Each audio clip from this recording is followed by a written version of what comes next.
কারণ কৃষ্ণ এই গিরি গোবর্ধনকে 7 দিন 7 রাত ধারণ করেছিলেন। আরেকটা স্টেপ বাকি আছে, গোবর্ধন অপেক্ষা কি শ্রেষ্ঠ? রাধাকুণ্ড শ্রেষ্ঠ। কি বলেছিলাম সবার মনে নেই? রাধাকুণ্ড। গোবর্ধন অপেক্ষা শ্রেষ্ঠ হচ্ছে রাধাকুণ্ড, যেটা রাধারানী স্বয়ং নিজ হাতে খনন করেছিলেন এবং নিজে সেখানে স্নান করেছিলেন এবং কৃষ্ণ আশীর্বাদ করেছিলেন যে তোমার এই কুণ্ডে যে একবার স্নান করবে তোমার সমপ্রেম লাভ করবে, রাধা সমপ্রেম লাভ করতে পারবে এই কুণ্ডে স্নান করলে। এই জন্য বলছে গোবর্ধন অপেক্ষা রাধাকুণ্ড শ্রেষ্ঠ, কারণ রাধারানী নিত্য এই রাধাকুণ্ডে বিরাজ করে।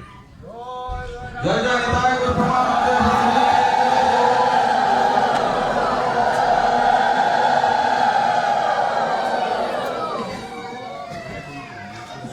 এই যে গিরি গোবর্ধন কিভাবে বৃন্দাবনে আসলেন? আপনারা অনেকে হয়তো শুনে থাকবেন যে হিমালয় পর্বতের আরেকটি পর্বত ছিল, সেই পর্বতটির নাম আমার এই মুহূর্তে মনে আসছে না। সেই পর্বতের একমাত্র পুত্র হচ্ছে গোবর্ধন পর্বত।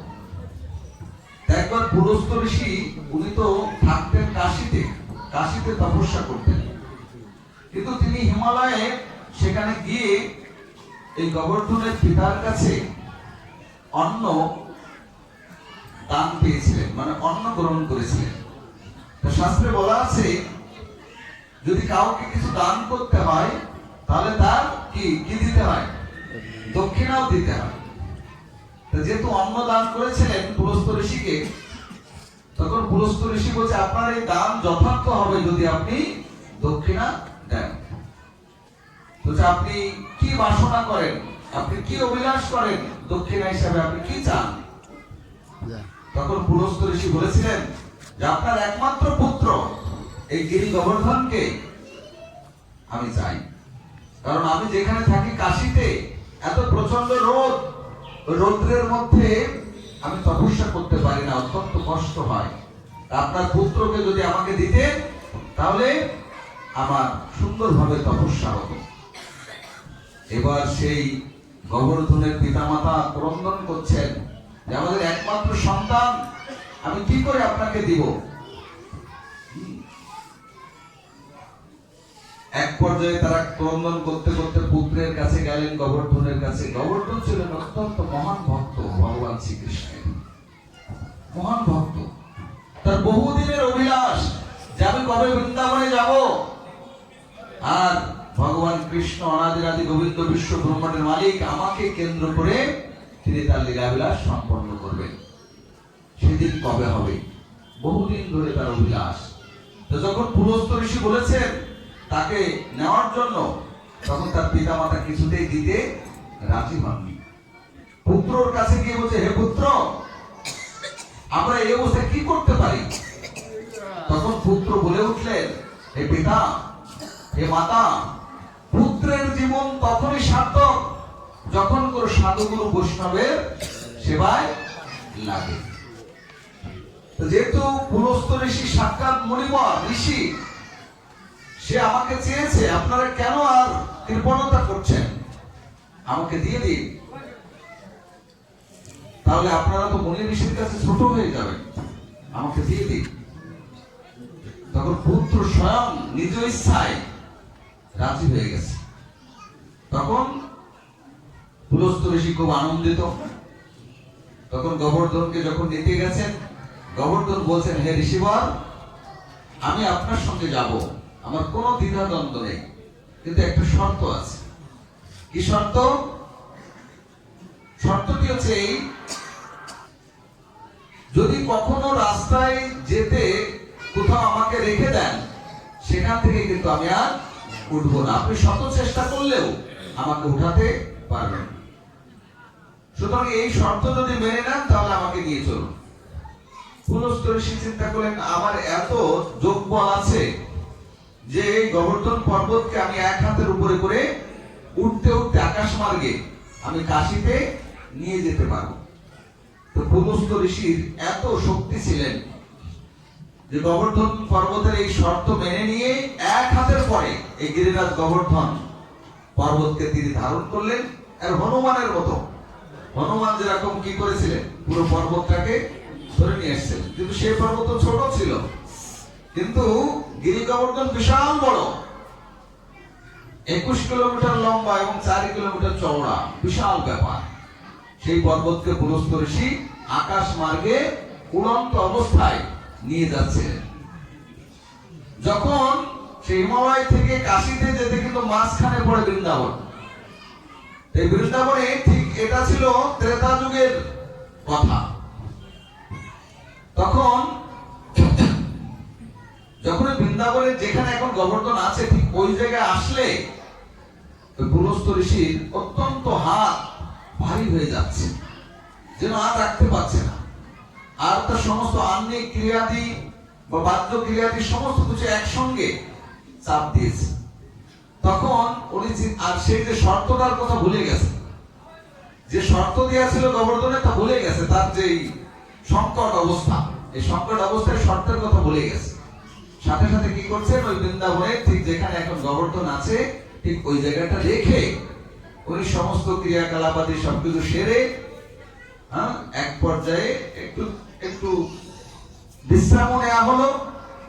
নিয়ে যেহেতু তিনি পারছিলেন না, হাত পড়ে যাচ্ছিল, তখন তিনি বিশ্রাম নিয়ে ফিরে আবার সেই গোবর্ধনকে উঠাতে গেলেন, কিন্তু গোবর্ধন আর উঠছে না, প্রচন্ড ভারী হয়ে গেছে। পুলস্ত্য ঋষির এত শক্তি, কিন্তু এখন গোবর্ধনকে আর উঠাতে পারছে না। এবার পুলস্ত্য ঋষি তো প্রধান্বিত হয়ে গেছে, হে গোবর্ধন, আমি তোমার পিতা মাতার কাছ থেকে দক্ষিণা হিসেবে তোমাকে নিয়ে এসেছি, অবশ্যই তোমার উচিত আমার সেই কাশীতে যাওয়া। তখন গোবর্ধন কথা বলছে, হে ঋষিবর, আমি তো আপনাকে একটি ছোট শর্ত দিয়েছিলাম যে আমাকে যদি কখনো কোথাও রাখেন তাহলে আমি সেখান থেকে আর উঠবো না, সেখান থেকে আর যাবো না।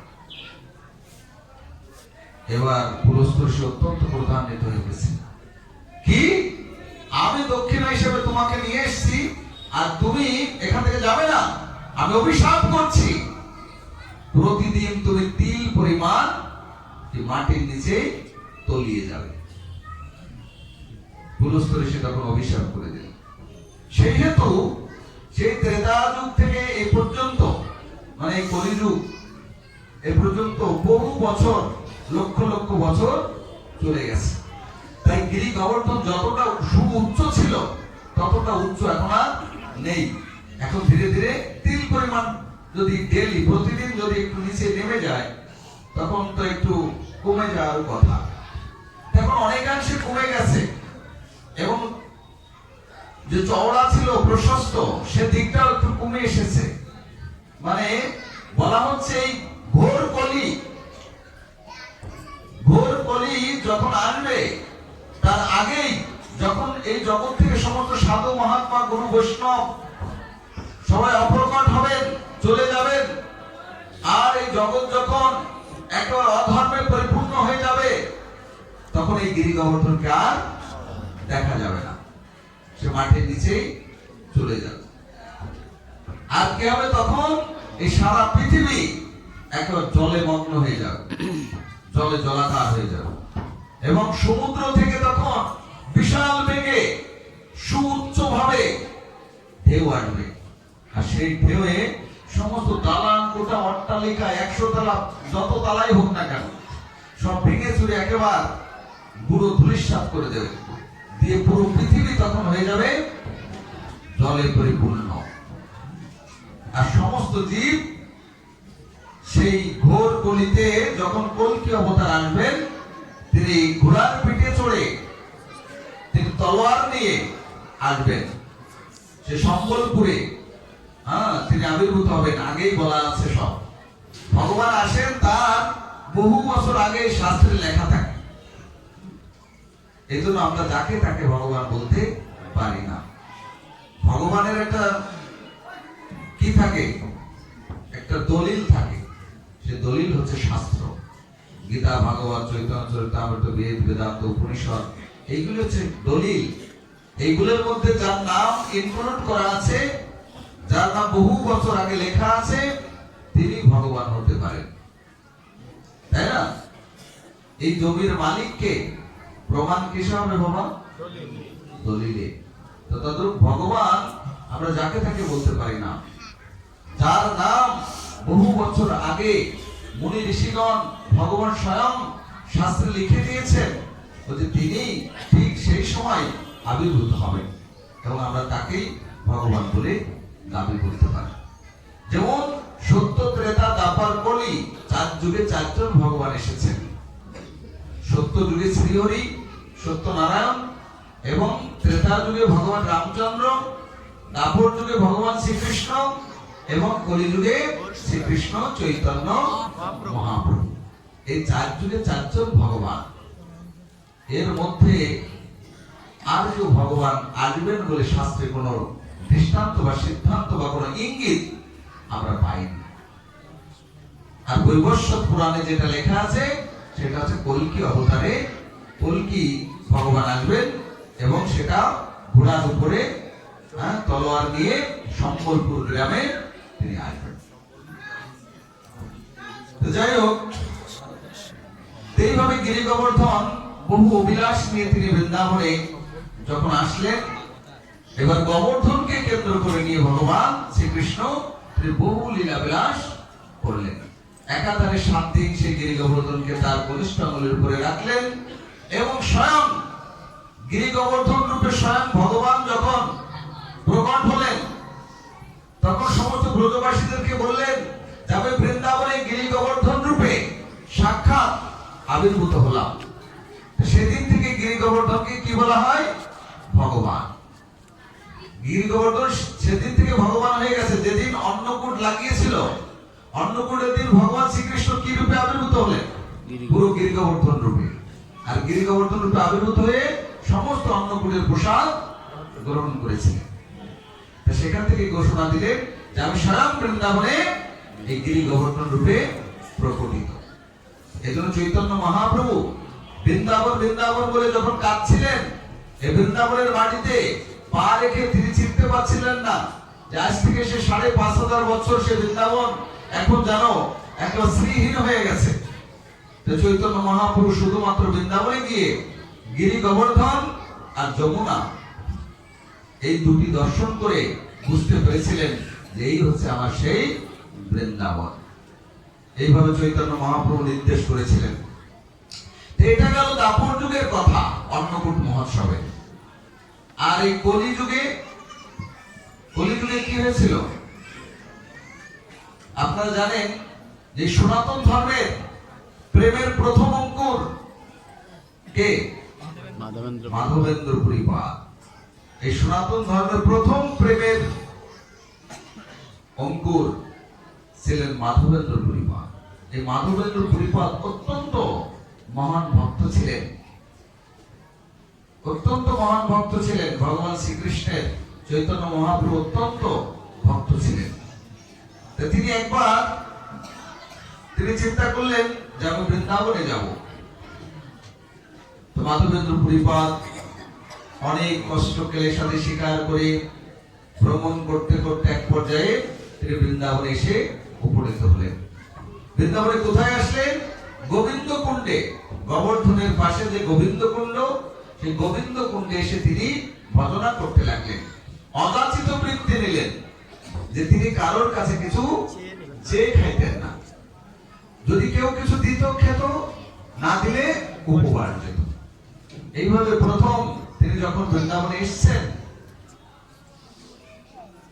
এবার তিনি তো কারোর দুয়ারে যাচ্ছেন না, কোনো মাধুপুরি করছেন না, ভজনে অত্যন্ত মগ্ন হয়ে আছেন। হরি ভজন করছেন, হরি নাম করছেন, কৃষ্ণ নাম করছেন, পুরো একবার বিভোর হয়ে আনন্দে মগ্ন হয়ে আছেন।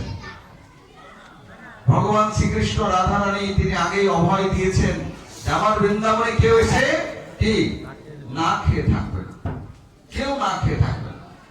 তখন ভগবান কৃষ্ণচন্দ্র কি করলেন? একটি মাটির ভাণ্ডতে করে তিনি 1 ভাণ্ড দুগ্ধ নিয়ে এসেছেন। ছোট একটা বালক রূপে গোয়ালার বেশ ধারণ করে এসেছেন।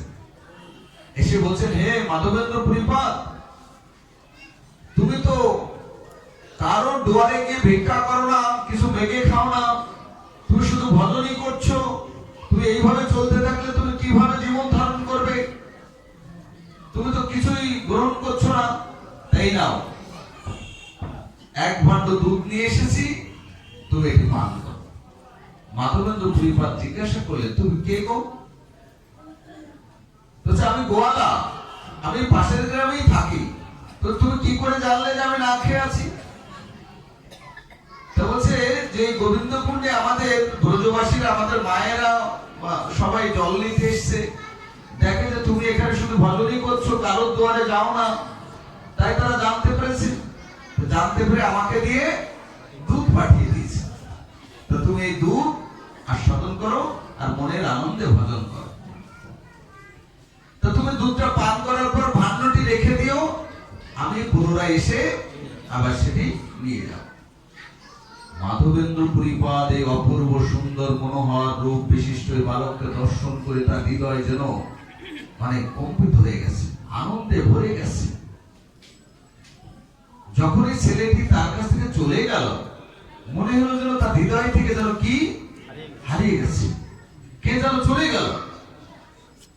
তখন উনি বুঝতে পেরেছেন যে আমার এরকম হচ্ছে কেন। আমার ভিতরে তো কৃষ্ণ ছিল, কিন্তু এইমাত্র মনে হলো যেন সে আমার হৃদয় থেকে বেরিয়ে যেন চলে গেল। অত্যন্ত ব্যাকুল চিত্তে তখন তিনি ক্রন্দন করতে লাগলেন, হে কৃষ্ণ, হে কৃষ্ণ তুমি কোথায়, হে কৃষ্ণ তুমি কোথায়? এবার পাগলের মতো তিনি ক্রন্দন করতে লাগলেন। এক পর্যায়ে তিনি একটু শান্ত হয়ে চিন্তা করলেন যে না, এই ভাণ্ডটা তো নিতে আসবে বলছিল, যখন নিতে আসবে তখন আমি তাকে ধরব। এইভাবে মাধবেন্দ্র পুরীপাদ খুব সতর্কতার সাথে ভজন করছে, যাতে বিন্দুমাত্র নিদ্রা না আসে। কিন্তু সতর্কতা অবলম্বন করলে কি হবে? ভগবানের তো সবকিছু সৃষ্টি। ভগবান কি করলেন? কিছুক্ষণের জন্য মাধবেন্দ্র পুরীপাদকে একটু নিদ্রাচ্ছন্ন করে দিলেন। নিদ্রাচ্ছন্নের মধ্যে উনি দেখতে পাচ্ছেন যে গোপাল এসছে, কিন্তু ঘুমিয়ে আছেন। তো ঘুমিয়ে থেকে আমরা অনেক সময় দেখি যে আমরা এটা করছি, ওটা করছি, এ করছি, তা করছি। এরকম দেখছে যে গোপাল এসছে, ভাণ্ডটি নিয়ে চলে যাচ্ছে, কিন্তু কিছু বলতে পারছে না ঘুমের ঘরে। এইভাবে একটু নিদ্রাচ্ছন্ন হওয়ার পর সে গোপাল এসে ভাণ্ডটি নিয়ে চলে গেছে। এবার ঘুম ভেঙে গেছে, ঘুম ভেঙে দেখে ভাণ্ডটি নেই। তখন তো মাধবেন্দ্র পুরীপাদ অত্যন্ত ব্যাকুল চিত্তে আকুল হয়ে ভগবানের নামগুলো কীর্তন করছেন আর প্রবন্ধন করছেন, প্রভু তুমি আমার সম্মুখে আসলে, আমাকে দর্শন দিলে, আবার কিছুক্ষণের জন্য আবার সেখান থেকে বিদায় নিয়ে চলে গেলে, আমার এই হৃদয় যে এখন ব্যাকুলতা ক্রন্দন হচ্ছে, এতটাই কান্নায় ভেঙে পড়েছেন মাধবেন্দ্র পুরীপাদ যে নিজেকে আর ধরে রাখতে পারছে না।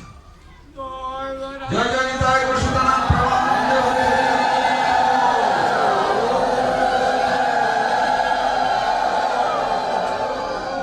এবার মাধবেন্দ্র পুরীপাদ অত্যন্ত দুঃখিত অন্তরে তিনি বিশ্রাম নিচ্ছেন আর কৃষ্ণ বিরহে ক্রন্দন করছেন।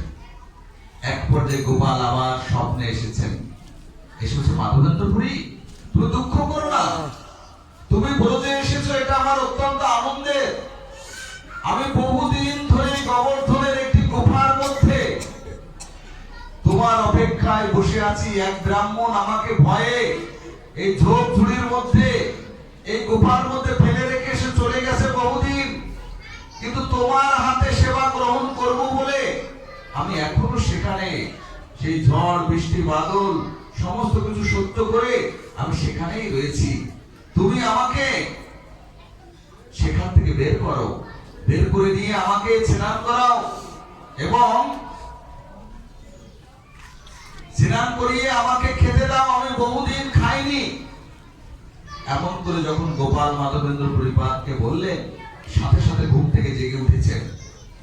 মাধবেন্দ্র পুরীপাদ দেখলেন কোথায়, বললো গোবর্ধনের গুফায়। তখন সমস্ত ব্রজবাসীদেরকে ডাকলেন, এগুলো তোমাদের যা কিছু আছে, খুন্তা কুড়াল যা আছে সব নিয়ে আসো, আমরা এখান থেকে ঘুরে দেখবো যে এখানে ভগবান গোপাল রূপে রয়েছে। তখন সবাই ঘুরে দেখে যে সত্যি সেই গর্তের মধ্যে বিশাল একটা গোপাল মূর্তি সেখানে লাভ করেছে। দেখে মাধবেন্দ্র পরিপাত অত্যন্ত চমকিত হয়েছেন, অত্যন্ত আনন্দিত হয়েছেন। এবার সেই গোপাল বিগ্রহটি এনে কি করলেন, ব্রজবাসীরা সেই গোবর্ধনের উপরে স্থাপন করলেন। করে এবার বিশাল আকারে কি করলেন, তাকে স্নান করালেন, অভিষেক করালেন, দধি দুগ্ধ ঘৃত আদি সমস্ত কিছু দিয়ে গোপালকে স্নান করালেন। স্নান করিয়ে আবার মাধবেন্দ্র পরিপাতকে বলছেন, হে মাধবেন্দ্র পুরী, আমি তোমার হাতে সেবা গ্রহণ করার জন্য এখনো অপেক্ষা করছি। আমি বহুদিন না খেয়ে আছি, অত্যন্ত ক্ষুধার্ত। দেখেছেন চৈতন্য চরিতামৃতে কি বলছে, ভক্তের অন্ন আমি কাড়ি কাড়ি খাই, অভক্তের অন্নে আমি ফিরে না চাই। ভক্তের হাতে খাবার জন্য ভগবান বহুকাল ধরে অপেক্ষা করছে, আর আমরা ভগবানকে খাওয়ানোর জন্য কত চেষ্টা করছি, তাই না? তা খাচ্ছে কিনা জানি না, কিন্তু ভগবান অপেক্ষা করে আছেন ভক্তের জন্য। তাহলে কেমন ভক্ত হতে হবে? হ্যাঁ, মাধবেন্দ্র পুরীপাদের মতো ভক্ত হতে হবে, যিনি প্রেমের প্রথম অঙ্কুর। এই সনাতন ধর্মের তিনি প্রথম অঙ্কুর ছিলেন প্রেমের, এই মাধবেন্দ্র পুরীপাদকে বলা হয়েছে। তো মাধবেন্দ্র পুরীপাদের হাতে সেবা গ্রহণ করবার জন্য ভগবান গোপাল তিনি বহু কাল ধরে অপেক্ষা করে আছেন। এবার সুন্দর করে অভিষেক স্নান আদি করিয়ে এবার গোপাল বলছে, আমাকে খেতে দাও, আমি বহুদিন খাইনি। এবার ব্রজবাসীরা এই কথা শুনে, সমস্ত ব্রজবাসীরা ব্রজঙ্গনাগণ যেখানে যাদের কানে গেছে গোপাল খেতে চেয়েছে, সবাই একেবারে যত ছিল সব একেবারে অন্নের পাহাড় করে শাক সবজি ব্যঞ্জন আদি সমস্ত কিছু দিয়ে একবার পুরো একবার পাহাড় করে ফেলেছে। এবার গোপাল তো বহুদিন খায়নি, সমস্ত ভক্তরা এসে দেখছে যে সাক্ষাৎ গোপাল আজকে খাবে। সবার সম্মুখে গোপালের এত ক্ষুধা লেগেছে, সব খেয়ে নিয়েছে নিমিষের মধ্যে।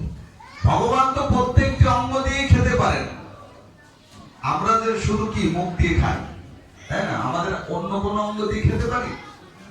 ভগবান সব কিছু দিয়ে খেতে পারেন। চোখের দৃষ্টি দিয়ে খেতে পারেন, চোখ দিয়ে, নাক দিয়ে খেতে পারেন, মুখ দিয়ে খেতে পারেন, প্রত্যেকটি ইন্দ্রিয় দিয়ে তিনি সমান কাজ করতে পারেন।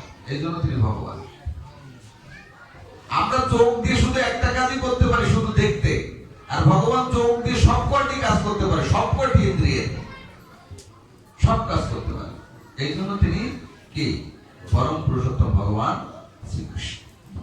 গোপাল কি করলেন, নিমিষের মধ্যে দেখছেন যে তার দৃষ্টিপাতের মধ্যে সমস্ত সে পাহাড় সমতুল্য সব অন্ন ব্যঞ্জনাদি সব একেবারে খাওয়া সারা, পুরো একবার পেট ভর্তি পুরো খাওয়া সারা। এবার গোপাল বলছে, আমি তো বহুদিন খাইনি, এই কয়টায় হয় নাকি? হ্যাঁ, তখন বলছো সেই সেই গোবর্ধনের মতো সে একই কথা বলছে, আর আনো আর আনো আনো আর আনো আর আরো আনো আরো আনো। আবার নিয়ে আসছে নতুন নতুন পিঠে পুলি পায়েস সবকিছু নিয়ে আসছে। তার উপর গোপালের পেট ভরে, খালি বলে যে আরো আরো আনো আরো আনো। এই জন্য ওই গ্রামটার নাম হয়েছে আনোর গ্রাম। গোবিন্দকুণ্ড যেখানে আছে ওই গ্রামটার নাম হচ্ছে আনোর গ্রাম। তো ওখানে গোপাল মন্দির আছে, কিন্তু চৈতন্য মহাপ্রভু বলেছেন যে মাধবেন্দ্র পুরীপাদ ব্রজবাসীরা সেখানে গোপালকে স্থাপন করে ভোগ লাগিয়েছিলেন, অন্নকূট মহোৎসব করেছিলেন। কিন্তু জগদানন্দ পণ্ডিত যখন পুরী ধাম থেকে বৃন্দাবনে দর্শনে আসতে চেয়েছিলেন, তখন জগদানন্দ পণ্ডিতকে মহাপ্রভু কি বলেছিলেন? বহুবার আগে আসতে চেয়েছিল মহাপ্রভু, কিন্তু কোনোদিনই জগদানন্দকে বৃন্দাবনে পাঠাননি, কখনো পাঠাননি। বলছে না, তোমার এখনো যাওয়ার সময় হয়নি। দেখছেন, মহাপ্রভুর পার্শ্বদ জগদানন্দ এবং সত্যভামার কি অবতার, সাক্ষাৎ সত্যভামা, অথচ বৃন্দাবনে জগদানন্দ কতবার আসতে চেয়েছেন, কিন্তু মহাপ্রভু আসতে দেন। এই জগদানন্দ ছিলেন মহাপ্রভুর অত্যন্ত অত্যন্ত প্রিয় ভক্ত। কখন আসতে দিলেন? যখন জগদানন্দ বহুবার আসতে চেয়েছেন, আসতে পারেননি, তখন মহাপ্রভু বললেন যে তুমি এক কাজ করো, তুমি নবদ্বীপে যাও, নবদ্বীপে গিয়ে আমার মার সংবাদ নিয়ে আসো, কিছু প্রসাদ নিয়ে যাও, বস্ত্র নিয়ে যাও, নিয়ে আমার মার সচিমাতা সংবাদ নিয়ে এসো। এই জন্য দেখবেন বৃন্দাবনে আগে যাওয়ার আগে কোথায় যেতে হয়? কোথায়? নবদ্বীপে। নিতাই গৌরের করুণা কৃপা না হলে ব্রজে যেতে নাই। আমরা হুট করে ব্রজে চলে যাই বৃন্দাবনে, একটা সিরিয়াল আছে। প্রথমে নবদ্বীপ মন্ডল পরিক্রমা, নিতাই গৌরের কৃপা আশীর্বাদ লাভ, তারপরে জগন্নাথ পুরীতে গিয়ে জগন্নাথের কৃপা লাভ, জগন্নাথের কৃপা হওয়ার পর তারপরে হচ্ছে বৃন্দাবন দর্শন। জগদানন্দ পণ্ডিতকে দিয়ে আমাদেরকে শিক্ষা দিলেন যে একবারে যেন কখনো আমরা চিন্তা না করে যাব না আগে বৃন্দাবনে যাবো, বৃন্দাবনে যাবো না, আগে নবদ্বীপে যেতে হবে, নিতাই গৌরের কৃপা লাভ করতে হবে, তারপরে পুরীধাম, তারপরে বৃন্দাবন। কি করলেন? জগদানন্দ পণ্ডিতকে দিয়ে প্রসাদী বস্ত্র জগন্নাথের আর প্রসাদ দিয়ে পাঠালেন মায়ের কাছে, সচিমাতার কাছে। সচিমাতার কাছে যখন গেলেন জগদানন্দ পণ্ডিত, সচিমাতা জগদানন্দকে পেয়ে অত্যন্ত আনন্দিত, সাথে সাথে জিজ্ঞাসা করছে, জগদানন্দ আমার নিমাই কেমন আছে? বহুদিন নিমাইকে দেখি না, আর আমি কখনো কখনো অনেক সুন্দর রান্না করি, নিমাই যা যা পছন্দ করত আমি সবগুলো রান্না করে রাখি, আবার হঠাৎ করে দেখি নেই, সব খেয়ে যেন খেয়ে যায়। হ্যাঁ, পুরীর থেকে মহাপ্রভু প্রতিদিন সচির অঙ্গনে খেতে আসতেন এখনো, কারণ শাস্ত্রে চৈতন্য চরিতামৃতে বলছেন যে চৈতন্য মহাপ্রভু অদ্যপীয় নিত্য লীলা করছেন, 4 জায়গায় অবস্থান করছেন। মহাপ্রভু 4 জায়গায় আছেন নবদ্বীপে, 4 জায়গায় বর্তমান এখনো আছেন মহাপ্রভু। কোথায় কোথায়? কোথায় কোথায়? 1 নম্বর সচির রন্ধনে, মানে সচি মায়ের রান্নার মধ্যে সব সময় মহাপ্রভু থাকে, মানে সচির রন্ধনে। আর মানে সচির রন্ধনে আর কি, যেখানে সচি মা রান্না করতেন সেখানে চৈতন্য মহাপ্রভু বলছেন আমি স্বয়ং সেখানে এখনো বর্তমান। আর কোথায় চৈতন্য মহাপ্রভু আছেন? বলছে রাঘব ভবনে, রাঘবের ঝুলি নাম শুনেছেন? রাঘবের ঝুলি, মহাপ্রভুর সঙ্গে যখন দর্শন করতে যেতেন রাঘব, সমস্ত কিছু মহাপ্রভুর যা যা প্রিয় ছিল সব কিছু তিনি তৈরি করে ঝালি করে খুব সুন্দর করে সাজিয়ে ঘাড়ে করে রাঘব পুরীতে মহাপ্রভুর জন্য নিয়ে যেতেন।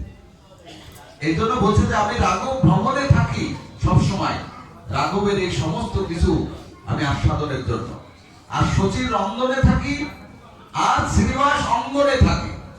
শ্রীনিবাসের কোথায়? অঙ্গনে, যেখানে আমি সবসময় হরিনাম সংকীর্তন করতাম না, এখনো করি। হ্যাঁ, এখনো মহাপ্রভু শ্রীনিবাস অঙ্গনে সবসময় আছেন। আর কোথায়? কয় জায়গা বললাম? 3 জায়গায়, সচির রন্ধনে, রাঘব ভবনে, আর শ্রীনিবাস অঙ্গনে। আর একটা জায়গায় কোথায়? নিত্যানন্দের নর্তনে। নিত্যানন্দ যেখানে নর্তন করতেন, নৃত্য করতেন, সেখানে মহাপ্রভু আবির্ভূত হতেন। এইভাবে মহাপ্রভু 4 জায়গায় সবসময় এখনো বর্তমান। তো সচি মাতা যখন জগদানন্দ পণ্ডিতকে দেখলেন, নিমাইয়ের কথা জিজ্ঞাসা করলেন, নিমাই কেমন আছে? জগদানন্দ অত্যন্ত দুঃখিত অন্তরে বললেন, মা নিমাইয়ের কথা আর বলো না, আমি তাকে যত সেবা করতে যাই সে তত আমাকে উপেক্ষা করে, আমার কোন সেবাই সে নিতে চায় না। আমি দেখেছি তার কত সুন্দর অপূর্ব সুঠাম দেহ, কত অপূর্ব সুন্দর, অথচ সে কি করে? মাটিতে শয়ন করে, প্রচন্ড শীতের মধ্যে মাটিতে শয়ন করে, কলার সরলাতে শয়ন করে। আমি একটা তোষক করে দিয়েছিলাম, একটা বালিশ করে দিয়েছিলাম একটু শোয়ার জন্য, কিন্তু সে আমারটা গ্রহণ করেনি। সচি মাতা বলছে, আমার নিমাই এত কষ্ট করছে পুরীধামে গিয়ে, এটা তো সহ্য করার নয়। তা তুমি এক কাজ করো জগদানন্দ, আমি নিজ হাতে একটা কাঁথা সেলাই করেছি নিমার জন্য, তুমি এই কাঁথাটা নিয়ে নিমাইকে দিও। জগদানন্দ পণ্ডিত বলে, মা তুমি দাও, যদি তোমার দেওয়াটা যদি সে গ্রহণ করে, আমি তো কত কিছু দিলাম, আমার কোনো কিছু গ্রহণ করেনি। আর কি বলে যে জগদানন্দ আজকে বালিশ নিয়ে আসছে, তোষক নিয়ে আসছে, এরপরে কবে খাট এনে দেবে, যদি খাটে ঘুমাও। সন্ন্যাসী কখনো খট্টাঙ্গে শোয়, কখনো তোষকে, কখনো বালিশে, এভাবে শোয় কখনো। আর জগদানন্দ আমাকে বিষয়ী বানাতে চায়। এইভাবে মহাপ্রভু আমার পরে রোষ করে বলে, আমি নাকি বিষয়ী বানাতে চাই। তা তুমি এই কাঁটাটা দাও, আমি মহাপ্রভুকে নিয়ে দিব। সচিমাতা সেই কাঁটাটা দিলেন এবং বললেন যে জগদানন্দ, তুমি আমার নিমার দিকে একটু খেয়াল রেখো। বলছে, মা আমি তো সবসময় মহাপ্রভুর চিন্তা করি, সবসময়, কিন্তু আমার কোনো সেবা গ্রহণ করতে চাই না। এই যে সারা রাত জেগে জেগে থাকে, মাথার তালু গরম হয়ে যায়, সারা রাত ঘুমায় না, আমার কত কষ্ট হয়। এই চিন্তা করে জগদানন্দ পণ্ডিত সেন সেবানন্দর বাড়ির থেকে একবার ঠান্ডা সুগন্ধি নারিকেল তেল আর নিয়ে গেছে এক ভাণ্ড, যে মহাপ্রভুকে দেবে। রাত্রে ঘুমাতে পারে না, মাথা গরম হয়ে যায়, সবসময় শুধু কৃষ্ণ কৃষ্ণ করে, কোনো সময় ঘুমায় না। তেল নিয়ে গেছে মাথায় করে, বহু দূর থেকে, সেন সেবানন্দর বাড়ি কলকাতার সাইডে, সেখান থেকে মাথায় করে নিয়ে গেছে কোথায়? পুরী ধামে নিয়ে গিয়ে দিয়েছে কার কাছে? জগদানন্দ পণ্ডিতের কাছে, এই গোবিন্দর কাছে। জগদানন্দ পণ্ডিত গোবিন্দর কাছে দিলেন, দিয়ে বলছে, গোবিন্দ, মহাপ্রভুকে সুগন্ধি তেল দিও, আমি বহুদূর বাংলা থেকে নিয়ে এসেছি, মাথায় দিলে খুব সুন্দর ঘুম হবে, এটা দিও। এই বলে জগদানন্দ চলে গেছে। এবার কিছুক্ষণ পরে মহাপ্রভু এসেছেন। জগদানন্দ, এই গোবিন্দ বলছে, মহাপ্রভু, জগদানন্দ না বহু দূর থেকে এই যে তোমার মা একটা কাঁথা পাঠিয়েছে, আর সেই পশ্চিম বাংলা থেকে সুগন্ধি তেল নিয়ে এসছে ভাণ্ডতে করে, এটা তোমাকে মাথায় মাখতে বলেছে। তখন মহাপ্রভুর সাথে সাথে বলছে, ও আজকে তেল নিয়ে এসছে, এরপরে কবে আবার তেল মালিশ করার লোক এনে দেবে, তা ঠিক আছে। মহাপ্রভু বলছে, এই তেল জগন্নাথের প্রদীপে লাগিয়ে দাও, জগন্নাথ মন্দিরে প্রদীপে দিলে ভগবান জগন্নাথ খুশি হবেন, আর ওর কষ্টটা সার্থক হবে। যখন এই কথা বলছে, পরক্ষণে যখন ফিরে এসেছে জগদানন্দ বলছে, গোবিন্দ, আমার সেই তেল মহাপ্রভু গ্রহণ করেছেন? না, বলছে যে জগন্নাথকে দিতে। বলছে, ও জগন্নাথকে দিতে বলেছে, ঠিক আছে, আমার তেল দাও। মহাপ্রভুকে বলছে যে ও অনেক কষ্ট করে নিয়ে এসছে। জগদানন্দ বলছে, না না, আমি মহাপ্রভুর জন্য আনিনি, আর আমি এই তেল দেবো জগন্নাথকে, আমার খেয়ে কাজ নেই, আমি কোনো কষ্ট করিনি, আমি কারোর জন্য আনিনি। মানে বিশাল অনুরাগ। অনুরাগে কি করছেন, সে মহাপ্রভুর গোবিন্দের সামনে সে তেলের ভাণ্ড একেবারে উঠানের মধ্যে একবার আষাঢ় দিয়ে ভেঙে ফেলেছে। আমি কারোর জন্য আনিনি তেল। মহাপ্রভু মানবে না তো, এ তেল কি হবে, ভেঙে দিল। জগন্নাথের সেবা আমি দেবো না, জগন্নাথ তো স্বয়ং মহাপ্রভু, সেই যদি না আমাকে, তাহলে আমি কেন ওই তেল দিয়ে কি করবো? মানলেন না তিনি। রেগে অনুরাগে তিনি কি করলেন, ঘরে গিয়ে দরজা দিলেন। ঘরে গিয়ে দরজা দিয়ে 2 দিন পড়ে আছে না খেয়ে। মহাপ্রভু চিন্তা করলেন, সর্বনাশ, এ তো মারা যাবে। তখন জগদানন্দকে 3 দিনের দিন সকালবেলা গিয়ে দরজায় টাক টাক করে বলছে, জগদানন্দ, আমি যে তোমার দ্বারে এসেছি, আমি অন্ন ভিক্ষা চাইছি, আমি তোমার দ্বারে আজকে অন্ন গ্রহণ করতে চাই। যখনই মহাপ্রভু বলছে যে অন্ন গ্রহণ করতে চাই, সাথে সাথে জগদানন্দের সমস্ত রাগ চলে গেছে। দরজা খুলে দিয়ে মহাপ্রভুকে বলছে, মহাপ্রভু আপনি স্নান করে আসুন, আমি এর মধ্যে আমি সবকিছু রান্না করে রেডি করে দিচ্ছি। জগদানন্দ পণ্ডিত খুব অপূর্ব সুন্দর ভাবে অনেক আইটেম রান্না করে গুছিয়ে রাখলেন, যে মহাপ্রভু আসার সাথে যেন দিতে পারেন। মহাপ্রভু এসছেন, খুব সুন্দরভাবে পরিপাটি করে আসন দিয়ে সবকিছু করে সেবা দিচ্ছেন। মহাপ্রভু তখন বলছে, জগদানন্দ, তুমি তো 3 দিন কিছু খাও না, আসো আমরা একসাথে বসে প্রসাদ। জগদানন্দ বলছেন, না, যে রান্না করে তার দেওয়াটার একটা পরিতৃপ্তি আলাদা। আমি রান্না করেছি, আমি সহজে যদি তোমাকে পরিবেশন করতে না পারি তাহলে আমি সেই আনন্দটা থেকে বঞ্চিত হয়ে যাব। সেই জন্য আমি এখন পাবো না, আমি পরে পাবো। মহাপ্রভু দেখলেন আবার যদি একটু বেশি বেশি বলি বা আসতে বলি, ফিরে যদি আবার দরজা দেয় তাহলে তো মুশকিল। ঠিক আছে, প্রসাদ আমি পেয়ে নিই। গোবিন্দ, আমি প্রসাদ পেয়ে বিছানায় যাব, কিন্তু আমি বিশ্রাম নিতে পারবো না যতক্ষণ না শুনছি যে জগদানন্দ প্রসাদ পেয়েছে। জগদানন্দ যখন প্রসাদ পাবে, এই সংবাদ পাবো, তখন আমি বিশ্রামে যাব, তার আগে নয়। এইভাবে জগদানন্দ পণ্ডিত মহাপ্রভু যখন প্রসাদ পেয়ে চলে গেলেন, তাকে অনেক সেবা শুশ্রূষা করলেন, বিছানা দিলেন। এদিকে আরো কিছু ভক্তবৃন্দ আসছিলেন, তাদেরকে প্রসাদ দিলেন, গোবিন্দকে প্রসাদ দিলেন। তারপর মহাপ্রভুর উচ্ছিষ্ট যে প্রসাদ ছিল, সেই প্রসাদ গোবিন্দ আস্বাদন করলেন, এই জগদানন্দ আস্বাদন করলেন। তখন গোবিন্দ গিয়ে সংবাদ দিলেন, তখন মহাপ্রভু নিশ্চিন্তে বিশ্রাম গেলেন। এই জগদানন্দকে বহুবার ফিরিয়ে দিয়েছে, এবার তো অনেক অনুরাগ করেছে এবং প্রীতি ভরে মহাপ্রভুকে খাইয়েছে। এবার যখন জগদানন্দ বলছেন, মহাপ্রভু এবার আপনি কৃপা করে আমাকে একটু বৃন্দাবনে যাওয়ার অনুমতি দিন।